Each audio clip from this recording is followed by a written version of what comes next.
Hi there, Isha here, and welcome to The Higher Life, where we take concepts that are considered esoteric, new-agey and spiritual and show you how you can apply these to greatly improve the quality of your life.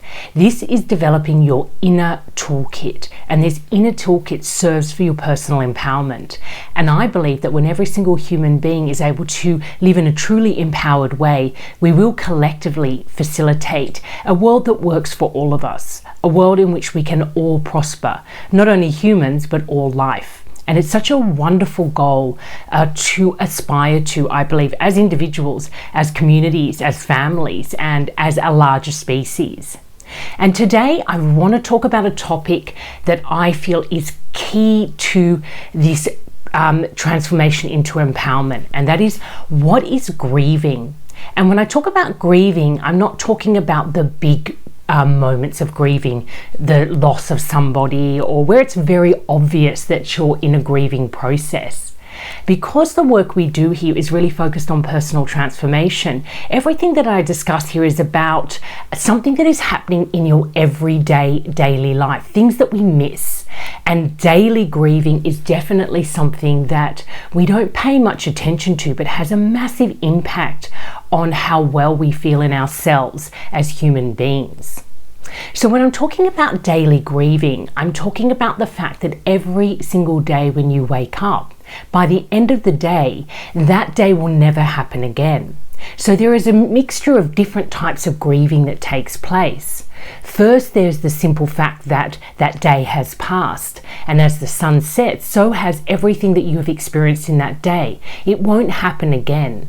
Now, consciously, you might be thinking, well, every single day is pretty much the same for me. I get up, I go to work. If you're a parent, you might be getting your kids off to school. Sometimes it can all seem very robotic. But the fact is that every single day, especially when you spend with your kids, they're changing, you're changing. Little things about that day occur in a very different way every single day. So even though we have these cycles of life, we have the morning and the evening. We have cycles of ages. We go from being a baby to a toddler to an adolescent. There's all these kind of larger rhythms. In every single day, there's also so much going on in one single day when you're actually paying attention. You have all these different feelings, you meet different people, you have different conversations. It is such an enriching process, but it's also something that comes and goes. It's almost like every single moment is fleeting. So it makes perfect sense that as a species, as human beings, we somehow feel this underlying perpetual melancholy.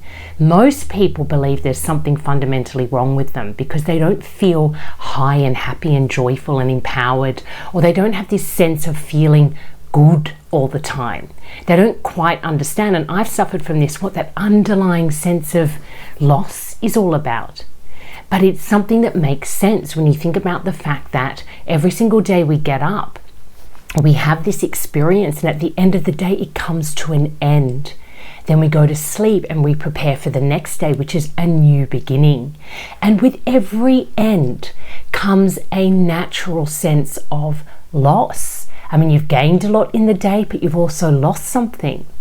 I have this extremely strong senses of nostalgia when I see, for example, young parents in the park with little toddlers or babies, and that whole grief rises up in me about the fact that, I've been through that and I'm never going to go through that again, at least with the children that I have now.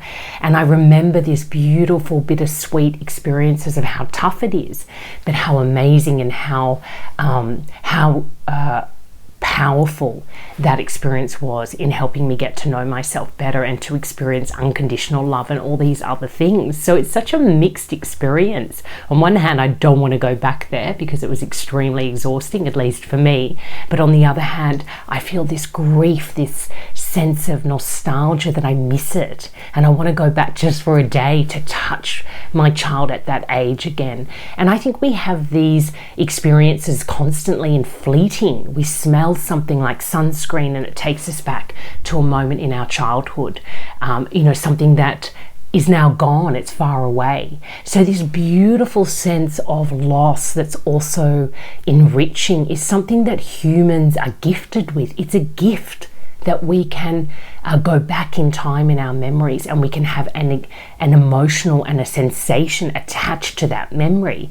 I mean, I'm not sure if animals can do that. So it's such a wonderful thing, but we kind of gloss over it. We only really tap into this very subtle but very strong sense of melancholy or loss when there's a big loss, and we kind of can't avoid it. And then there's this other grieving process that I think we don't really talk about, but it happens all the time. And that is with every choice that we make in a day, every choice that we make in a year, every choice that we make in a cycle of life, there's all those choices that we didn't make. I don't know if you remember that movie Sliding Doors with Gwyneth Paltrow, but there's been a lot of movies over the years where it's all about, you know, what happens when you make a choice and go in this direction, but what are all the other possibilities or lives that you could have been living if you went in that other direction.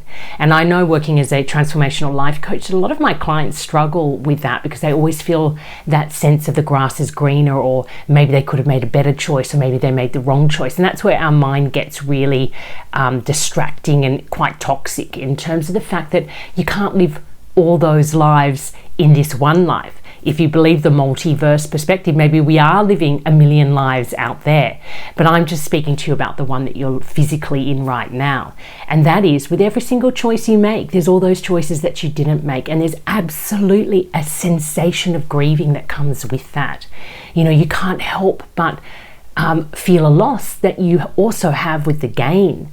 You know, I've gone down this particular trajectory in this lifetime where I've really focused on my inner life, my spiritual life, and my life as a mother. That is probably the most dominant themes in my life, is understanding my relationship with others, especially my children, in this very self-perceptive way. And I've committed most of my life to really understanding the spiritual path as a practical path. You know, I'm really curious about, you know, what is this all about? How do we live our spiritual life in our practical life, in our daily life? And the Higher Life Academy was born out of that, and this work excites me so much. But you know, I could have gone down a different path at 21. I could have really deep dived into my journalism course and gone off to be a highly successful journalist, or maybe became, I was partying a lot at the time, and I used to, delve in drugs and alcohol. Maybe I would have ended up a full-blown addict. There are so many different lives that were calling out to me. And of course the mind goes, well, that would have been a good choice and that would have been a bad choice, but who knows? I mean, maybe if I'd become an addict, I might have become clean and discovered the most beautiful friendships in recovery. You know, we are so quick to judge what a successful, good, empowered life looks like, but empowerment comes through so many multi-possibilities. And grieving is such a big part of that. When we learn to really embrace and enjoy the fact that we are constantly in a state of grief, then we get to celebrate that we're also constantly in a state of gain. And there's a real joy with that, while I'm losing, I'm also winning. While I'm letting go, I'm also inviting in. And I think that's probably one of the most powerful teachings that really come from more mainstream spiritual doctrines like Buddhism, about surrendering yourself to that natural cycle of births and deaths, that every single time you start something new, you're also letting something go. I'm about to move countries again from Australia to Singapore, and I've done this several times in my life, but this is probably the first time where I've done it without the stress of young babies, or without sort of being in a really heightened state. I've had time to sit with what I'm experiencing and feeling, and to let go slowly. And it's really interesting to see how much grieving rises up in me about just letting go of a life. Because I know once I get on that plane and I start really throwing myself into my new life in Singapore, which I'm very excited about, this will become the past. And, Paris was once my present day, and it became my past, and Amsterdam and all the other places that I've lived and had experiences and met people, and, and it's enriched my life. But I do feel a certain sadness that I left that life and continued on to a new chapter with new people.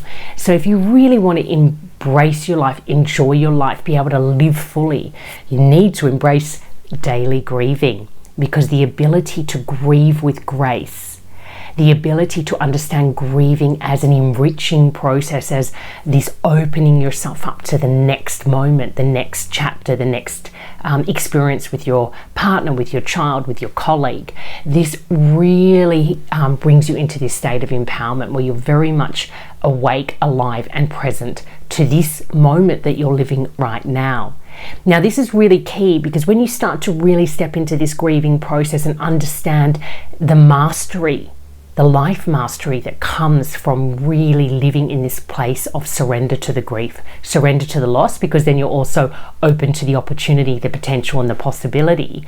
You start to move away from some of these more immature ways of living our lives where we're very panicky and anxious about the future. And we spend a lot of our time, our creative energy, planning and controlling and manipulating so that we can have this future that we feel happy about. And in that process, completely miss what's happening in the present moment and completely cut ourselves off, like almost like when you have a twink in the hose, you completely cut yourself off from all this beautiful flow of experiences that is coming your way in the now.